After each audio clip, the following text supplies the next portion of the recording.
ஒரு வாழைக்காவை நல்லா கழுவிட்டு 2ஆ கட் பண்ணி ஆவி கட்டி எடுத்துக்கலாம்.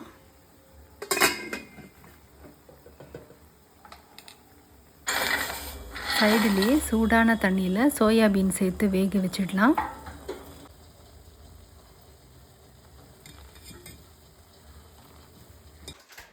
வெந்த வாழைக்காயை தோல் நீக்கி இந்த மாதிரி தண்ணி சேர்க்காமல் பிசைஞ்சு வச்சுக்கலாம்.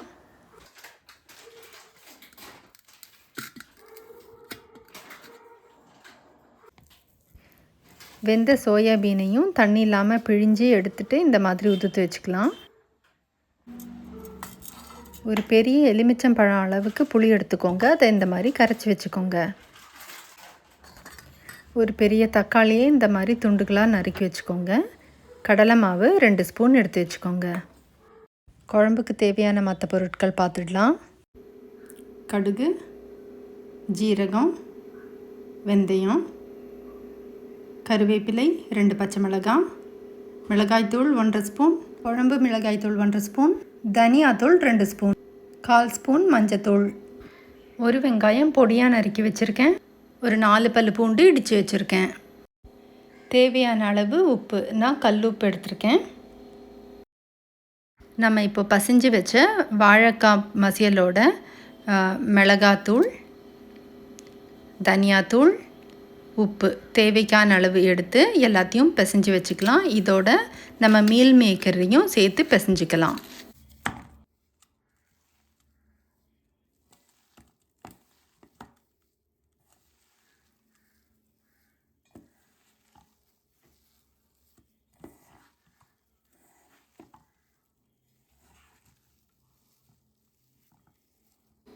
இப்போ பாருங்கள், இந்த அளவுக்கு நம்ம பிசைஞ்சு வச்சுக்கிட்டோம் ஒன்றா. இப்போது நம்ம இந்த கலவையை தேவைக்கேற்ப எடுத்து மீன் வடிவில் வடிவமைச்சிக்கலாம். இந்த மாதிரி பாருங்கள்,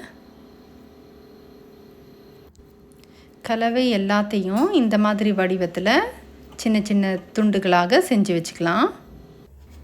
கடாய் சூடானதும் கடலெண்ணெய் சேர்த்துக்கிறேன். எண்ணெய் சூடாயிடுச்சுங்க. இப்போ எல்லா துண்டுகளையும் வறுத்து எடுத்துக்கலாம்.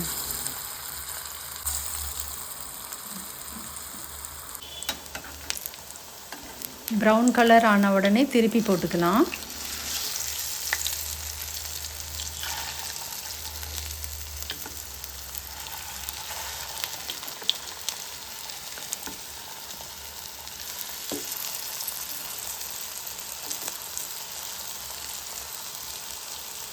இப்போ அடுத்த செட்டையும் இந்த மாதிரி நம்ம வறுத்து எடுத்துக்கலாம். இப்போ குழம்பு வைக்கலாம். கடாயை அடுப்பில் வச்சு கடாய் சூடானதும் கடலெண்ணெய் ஊற்றிக்கிறேன். அதில் கடுகு சேர்த்துக்கிறேன். கடுகு பொரிஞ்சதும் வெந்தயத்தை சேர்த்துக்கிறேன். வெந்தயம் வாசனை வந்தோடனே ஜீரகம் சேர்த்துக்கிறேன்.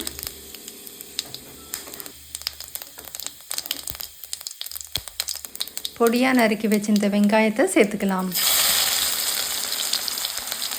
நல்லா வெங்காயம் வதங்கட்டுங்க. அதோட கருவேப்பிலையும் சேர்த்து வதக்கிக்கலாம்.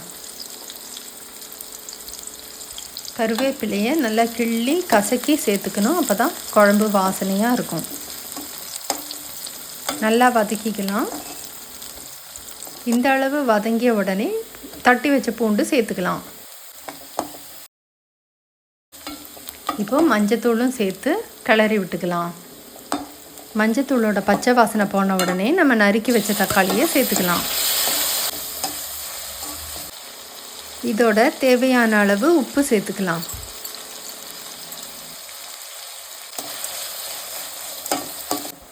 மிளகாய்த்தூளும் ஆட் பண்ணிக்கலாம்.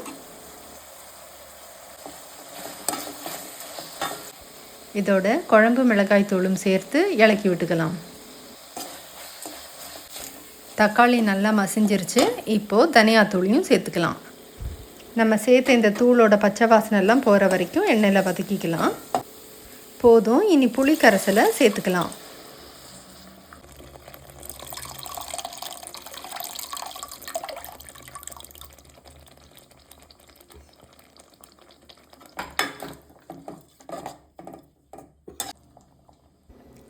நான் இதோட 200 ml தண்ணி சேர்த்து வேக வச்சுக்கிறேன்.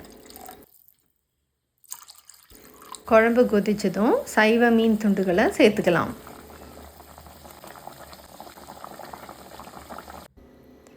அவ்வளோதாங்க, நம்மளோட அட்டகாசமான சைவ மீன் குழம்பு ரெடி ஆயிடுச்சு. நீங்களும் இந்த மாதிரி சமைச்சு சுவைச்சு என்ஜாய் பண்ணுங்கள்.